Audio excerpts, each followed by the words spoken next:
નમસ્કાર મિત્રો, દેશ દુનિયાના તાજા મોટા સમાચારમાં આપનું સ્વાગત છે અને આજના તાજા સમાચાર મેળવવા માટે વિડીયોને અંત સુધી જોતા રહો અને આવા દરરોજના સમાચાર મેળવવા માટે વિડીયોને એક લાઇક કરી ચેનલને સબસ્ક્રાઇબ કરવાનું ના ભૂલતા. તો મિત્રો, પ્રથમ સમાચારની વાત કરવામાં આવે તો 20મો હપ્તો ક્યારે આવશે? તો મિત્રો, પીએમ કિસાન યોજના હેઠળ અત્યાર સુધી કુલ 19 હપ્તા મોકલવામાં આવ્યા છે અને હવે ખેડૂતોને 20મો હપ્તો રાહ જોઈ રહ્યા છે. જે કેન્દ્ર સરકાર તરફથી 19મો હપ્તો છે તે 24 ફેબ્રુઆરી 2025ના રોજ મોકલવામાં આવ્યો હતો અને આ હિસાબે જોવામાં આવે છે કે 20મો હપ્તો છે તે જૂન મહિનામાં મોકલવામાં આવી શકે છે. જો કે તમને જણાવી દઈએ કે સરકાર તરફથી હાલ આ બાબતે અધિકૃત માહિતી આપવામાં આવી નથી, પરંતુ ટૂંક સમયમાં સરકાર તરફથી આ અંગે જાહેરાત કરી શકાશે. સરકાર આપશે 13,500 રૂપિયાની સહાય. એટલે કે ગુજરાત સરકાર રત્ન કલાકારો માટે પેકેજ જાહેર કર્યા છે, જે અંતર્ગત સરકાર કારીગરોને સંતાન 1 વર્ષ શિક્ષણ ફીમાં વધુમાં વધુ 13,500 સુધી રકમ માફ કરશે, જે સરકાર ડીબીટી મારફતે જમા કરાવશે. તેમજ બીજી યુટીમાં પણ 1 વર્ષની રાહત આપવામાં આવશે. રત્ન કલાકારો માટે 5 લાખ રૂપિયા સુધી લોન છે. 9 ને 3 વર્ષ સુધી વ્યાજ સહાય આપવામાં આવશે. આ યોજના લાભ એવા કારીગરોને મળશે જે 31 માર્ચ 2024 સુધી કામ ન મળ્યું હોય તેવા બેકાર હોય છે. ત્યારબાદના મહત્વ સમાચારની માહિતી મેળવીએ તો રેશન કાર્ડ દુકાનો હડતાળ. એટલે કે ગુજરાત સંતાન અનાજ દુકાનદારો અને સંચાલકો દ્વારા એક મોટો નિર્ણય લેવામાં આવ્યો છે. તેઓ રવિવારથી રેશન દુકાન બંધ રાખીને હડતાળ પર જવાની જાહેરાત કરી છે. હડતાળ પાછળ મુખ્ય કારણ રાજ્ય સરકારનું ઈ-કેવાયસી પ્રક્રિયા વિલંબ અને તેની અમલ દુકાનદારો ત્રાસનો સામનો કરવો પડે છે. જે દુકાનદારોની માંગ છે કે સરકારનું ઈ-કેવાયસી પ્રક્રિયા સરળ બનાવે અને 20,000 સુધી કમિશન પદ્ધતિ ફેરફાર કરે છે. જો આ માગણીઓ નિરાકરણ નહીં આવે તો તેઓ હડતાળ યથાવત રાખશે અને કોર્ટમાં જવા પણ તૈયાર.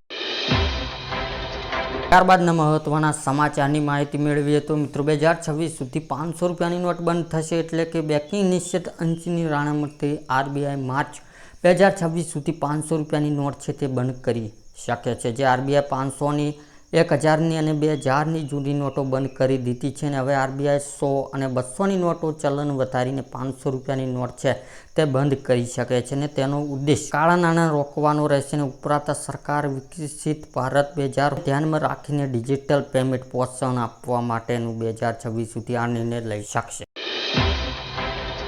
ત્યારબાદના મહત્વના સમાચારની વાત કરવામાં આવે તો મિત્રો, વિદ્યાર્થી 20,000 રૂપિયાની સહાય. એટલે કે રાજ્ય સરકાર દ્વારા અમલ મુકાયેલી નવી યોજના છે. તેની માહિતી આપતા કૃષિમંત્રી રાઘવજી પટેલે જણાવ્યું હતું કે રાજ્ય દરેક નાગરિકોને રાસાયણિક ખાતર તેમજ જંતુનાશક દવાનો ઉપયોગ કર્યા વિના ઉત્પાદન કરી શાકભાજી પાકો સરળતાથી મળી રહે તે માટે શાકભાજી પાકો પ્રાકૃતિક કૃષિ પ્રોત્સાહન આપવાની યોજના છે તે અમલ મૂકવામાં આવી છે. અને આ યોજના હેઠળ શાકભાજી ખેતી પ્રાકૃતિક ખેતી પદ્ધતિ કરતા હોય તેવા ખેડૂતોને બિયારણ પ્રાકૃતિક ઇનપુટિંગ ખેતી ખતરતા શાકભાજી પ્રાકૃતિક ખેતી પ્રોત્સાહન મળે તે માટે મહત્વ 3,20,000 પ્રતિ હેક્ટર સહાય આપવામાં આવશે. અને આ યોજના અમલકરણ માટે રાજ્ય સરકાર દ્વારા અંદાજપત્ર 10 લાખ રૂપિયા રકમ ફાળવવામાં આવી છે. ત્યારબાદના મહત્વના સમાચારની માહિતી મેળવીએ તો પાક વીમો યોજના ફરી શરૂ. એટલે કે પાક વીમો યોજના ગુજરાતમાં ફરી શરૂ કરવાને લઈને મોટા સમાચાર આવ્યા છે. જે ગુજરાતમાં ફરીવાર પાક વીમો યોજના આગામી ખરીફ સિઝનથી શરૂ કરવામાં આવશે. આ વખતે પાક વીમો યોજના જે ખેડૂતોને લાભ થાય છે તે વીમા કંપની ખેડૂતોને લૂંટી ન જાય તે માટે દરેક નિયમો શરતો ખેડૂત લક્ષ્ય કરવામાં આવશે અને ખેડૂતોને પાક વીમાની રકમ 48 કલાકમાં મળી જાય તેવી ઝડપીથી પ્રોસેસ સાથે પાક વીમો યોજના છે તે ફરી એન્ટ્રી કરવામાં આવશે. ત્યારબાદના મહત્વના સમાચારની વાત કરીએ તો મિત્રો, એલપીજી સિલિન્ડર કિંમતમાં ફેરફાર. એટલે કે દર મહિને પ્રથમ તારીખ ઓઇલ અને ગેસ કંપનીઓ એલપીજી સિલિન્ડરની કિંમતમાં ફેરફાર કરે છે. જે 1 જૂન 2025ના રોજ પણ નવો દર જાહેર થવાની સંભાવના છે. આ વખતે 19 કિલો ક્રોમિસી એલપીજી સિલિન્ડર પર 24 રૂપિયા ઘટાડો કરવામાં આવ્યો છે. બહેનોને મળશે દર મહિને 3,000 રૂપિયા. એટલે કે મધ્યપ્રદેશ સીએમ મોહન યાદવ સરનીના પારખેડા ખાતે આયોજિત મહિલા સ્વ-સહાય જૂથ કાર્યક્રમમાં એક મોટી જાહેરાત કરી છે. જેમાં સીએમએ કહ્યું છે કે રાજ્યમાં 5 વર્ષ લાડલી બહેનોને દર મહિને 3,000 રૂપિયા આપશે. ખાસ છે કે સરકાર બની છે તે પહેલાં બહેનોને લાડલી યોજના અંતર્ગત 1,000 રૂપિયા મળતા હતા. તે ગયા વર્ષ 1230 રૂપિયા કર્યા હતા. હવે આગામી વર્ષ ધીમે ધીમે વધારીને 3000 રૂપિયા કરી દેવામાં આવશે એવી સીએમ જાહેરાત કરી હતી.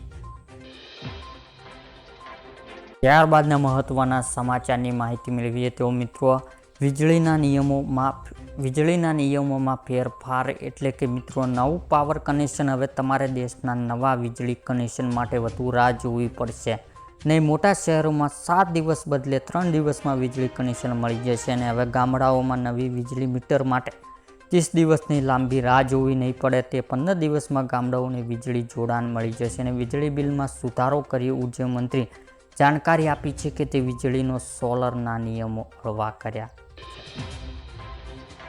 ત્યારબાદના મહત્વના સમાચારની માહિતી મેળવીએ તો મિત્રો આજના સોના ચાંદીના ભાવ એટલે કે આજે 22 કેરેટ 10 ગ્રામ સોનાના ભાવ 700 રૂપિયા ઘટાડો થયો છે. તે સાથે નવો ભાવ 79,100 રૂપિયા થયો છે, જ્યારે ગઈકાલે તેમનો ભાવ 79,800 રૂપિયા હતો. જ્યારે 24 કેરેટ 10 ગ્રામ સોનાના ભાવ 900 રૂપિયા ઘટાડો થયો છે. તે સાથે નવો ભાવ 97,000 રૂપિયા થયો છે, જ્યારે ગઈકાલે તેમનો ભાવ 97,900 રૂપિયા હતો. તેમજ આજે ચાંદીના ભાવમાં 2,000 રૂપિયાનો ઘટાડો થયો છે. તે સાથે ચાંદીનો નવો ભાવ 99,000 રૂપિયા થયો છે.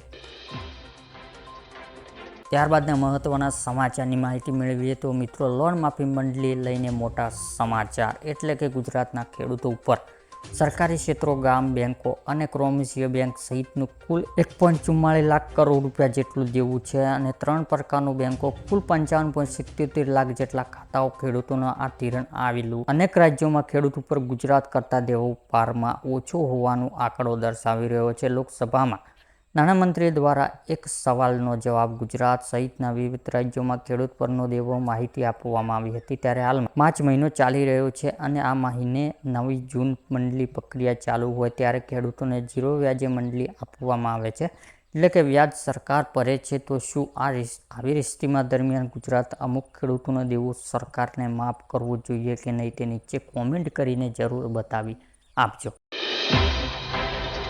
ત્યારબાદના મહત્વના સમાચારની વાત કરવામાં આવે તો મિત્રો 1 તારીખથી રેશન બંધ એટલે કે રેશન કાર્ડનું e-KYC કરાવવું જરૂરી છે. એવામાં હજુ પણ ઘણા એવા નાગરિકો છે જેમણે નથી e-KYC કરાવ્યું. તેમના માટે મોટા સમાચાર છે મિત્રો. e-KYC લઈને ફેર શોપ એસોસિએશન દ્વારા નિર્ણય લેવામાં આવ્યો છે કે જેમાં રાજ્યમાં ઘણા નાગરિકોને e-KYC નથી કરાવ્યું. એટલા માટે 1 જૂનથી રાજ્યમાં તમામ રાશનની દુકાનો બંધ કરી દેવામાં આવશે.